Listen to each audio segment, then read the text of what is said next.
I have a very big box.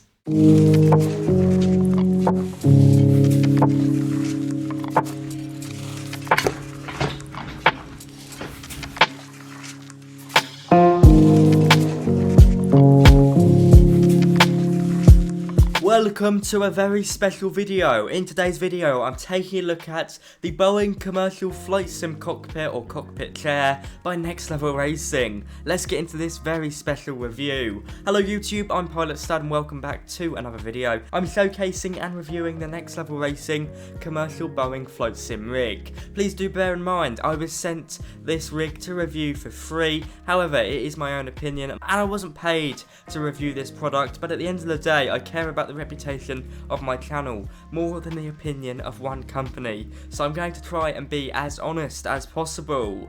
Let me first off explain what it is. Now, quite clearly it is a flight sim chair and it allows you to connect up your peripherals from your rudders to your yokes to your keyboards in order to recreate something that could be classed as a cockpit. Of course, the standout here is the Boeing style chair. It is sponsored by Boeing, but to be fair, aside from the chair and a few logos, it is Boeing in name only. You can use this with any aircraft, and it basically allows you to set up all your peripherals in a way that represents some sort of aircraft cockpit. And once you're in the zone with Microsoft Flight Sim, it certainly feels like it. In the video today, I'll be going through how I built it, how much it cost, is it any good, and the pros and cons of it. So let's get right into it. So I've sort of explained what it is. Quite obviously, NextLevel Racing have created this chair in order to recreate a cockpit. Now, of course, you don't get any peripherals with it, so at the end of the day, it is a chair with quite a few mounts. But my goodness, can it improve the immersion of flying on a float simulator. As I said at the start, of course the chair is meant to represent a Boeing style chair, you know, out of the airliners with that famous sheepskin effect. You've also got the harness as well to boost that immersion for good or bad. Of course the harness is pretty impractical because we're not going anywhere, at least I'd hope not.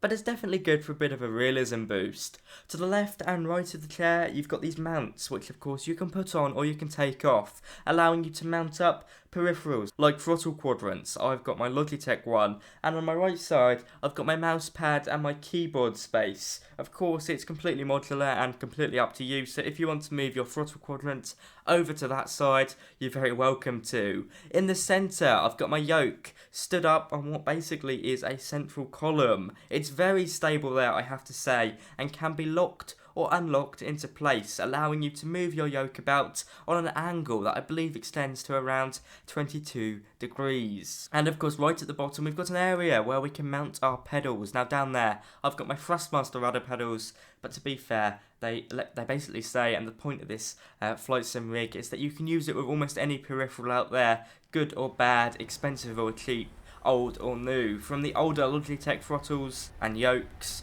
to the spanking brand new Honeycomb Aeronautical Bravo throttle quadrant, or in the future, the Charlie rudder pedals. Now I've got what it actually is. How did I build it? Well, it came in a very, very heavy box.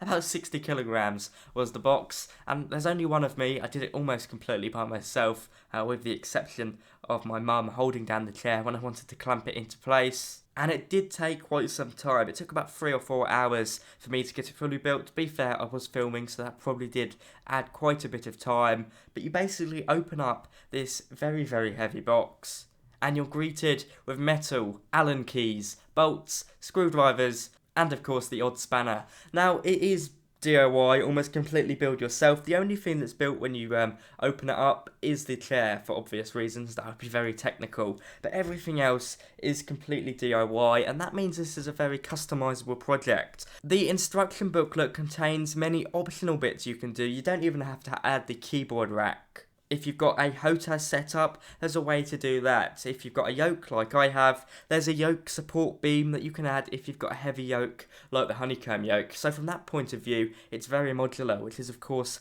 a must-have for flight sim setups. Anyway, once I got it built, it was time to test it out. So let's talk about the features. Now, of course, this has been made to work with almost any flight sim peripheral out there. So As a base product, it's pretty standard. Nothing is locked or forcing you to use a single product, which of course is a very good thing. As I said, you can set it up as a HOTAS setup, or of course, like me, a yoke and throttle quadrant setup. You can even tie down the Thrustmaster TR-FP rudder pedals, or whatever they're called, you know, the big bulky metal ones. I'll put a photo on the screen. So it's almost sort of a blank canvas that allows you to build your flight simulator of your dreams, I guess you could say. Now, aside from the actual rig, I guess the main focus is the chair. The chair is very cool. It can roll forward or back, meaning you can get closer or further away from your monitor. I believe there's about a 40cm leeway there. And as a nice little feature, you can recline your chair all the way back, which is quite fun. If you're on a long haul flight, it's certainly good for that. Now, how is it to actually fly? Well, to be fair, it's certainly very comfortable. It's not going to be like your sofa in your living room, it's not that comfortable, but it's certainly good enough to flight sim about for many, many hours. Now, I haven't gone for an ultra long haul, so I couldn't tell you like that, and I haven't fell asleep on it, so I couldn't tell you how it is there. But to be fair, the chair, especially with the sheepskin effect, is comfortable, it's quite airy, and your back doesn't get sweaty, which is always very good.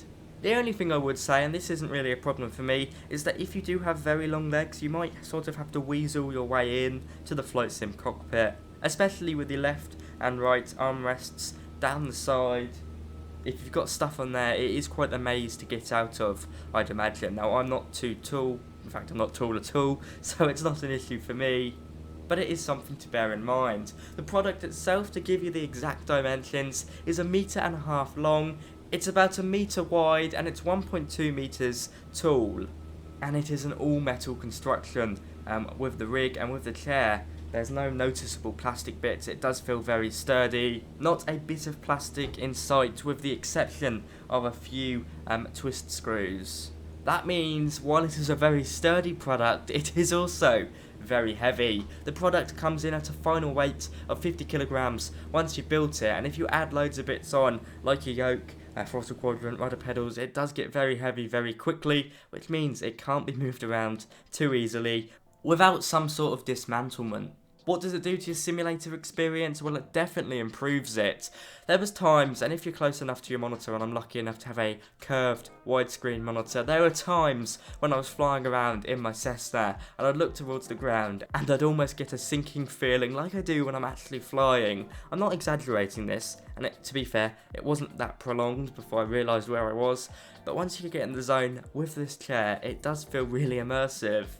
I don't know what it is. Maybe it's the seating design being fairly similar to aircraft that I've flown in, although of course we don't have that sheepskin effect in Cessna aircraft. I guess it would be the layout of everything. You know, your rudder pedals are pretty similar to where they would be in a Cessna aircraft, and if you move your chair in the correct position, I'd imagine a 737 as well. So with the layout of everything sort of being in the correct place, if of course you set it up right, it does result in a much more realistic experience, as opposed to everything being right in front of you and connected to your desk.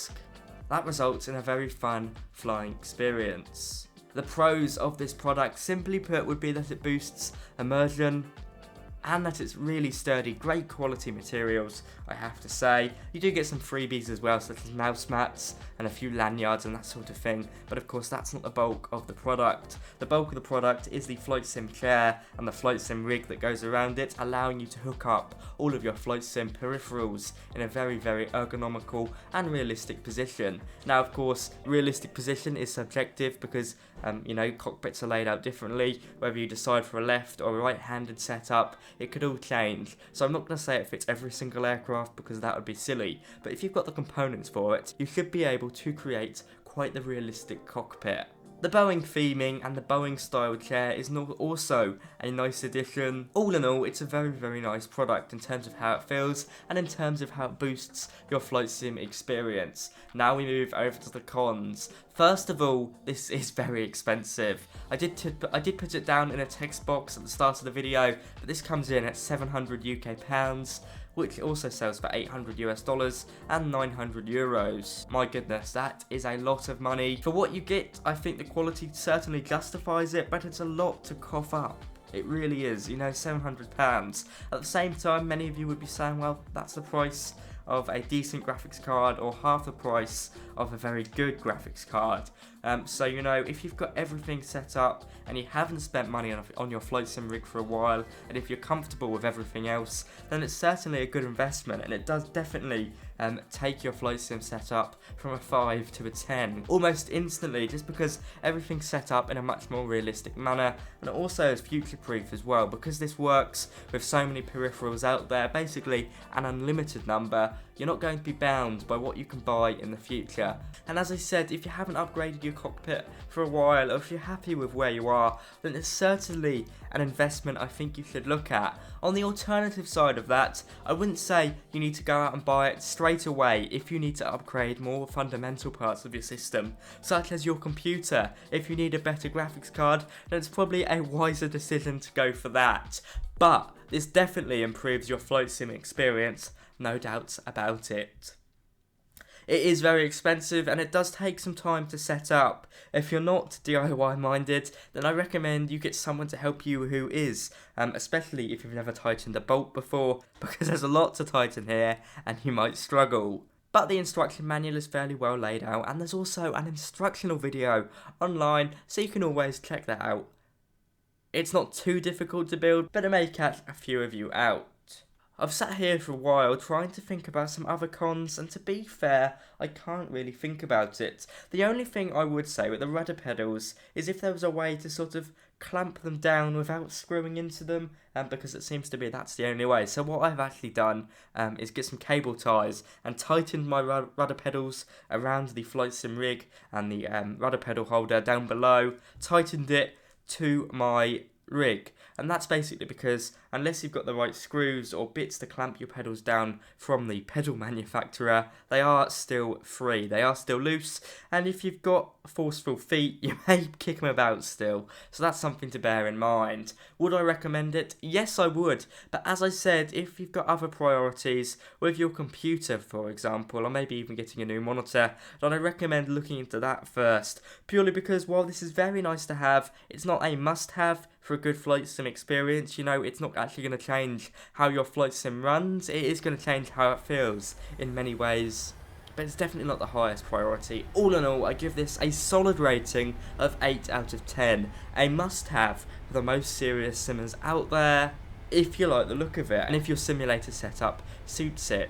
It's not for everyone, it's certainly for me. I enjoy it. It's also, I guess, a con as well, killed by its own success in the fact that it is very big and very heavy, so it's difficult to move about, and if you've got a small bedroom, it might not fit in there. I'm in fact having to get a purpose used room for all my flight sim stuff now, purely because of how big it is. There we go, guys. Thank you so much for watching, and thank you to NextLevel Racing for sending me it. It has been an absolute privilege to review it, and I look forward to using it many, many times in the future. Probably on a flight in about an hour. For me today, that is all. Thank you so much for watching. Have a great one.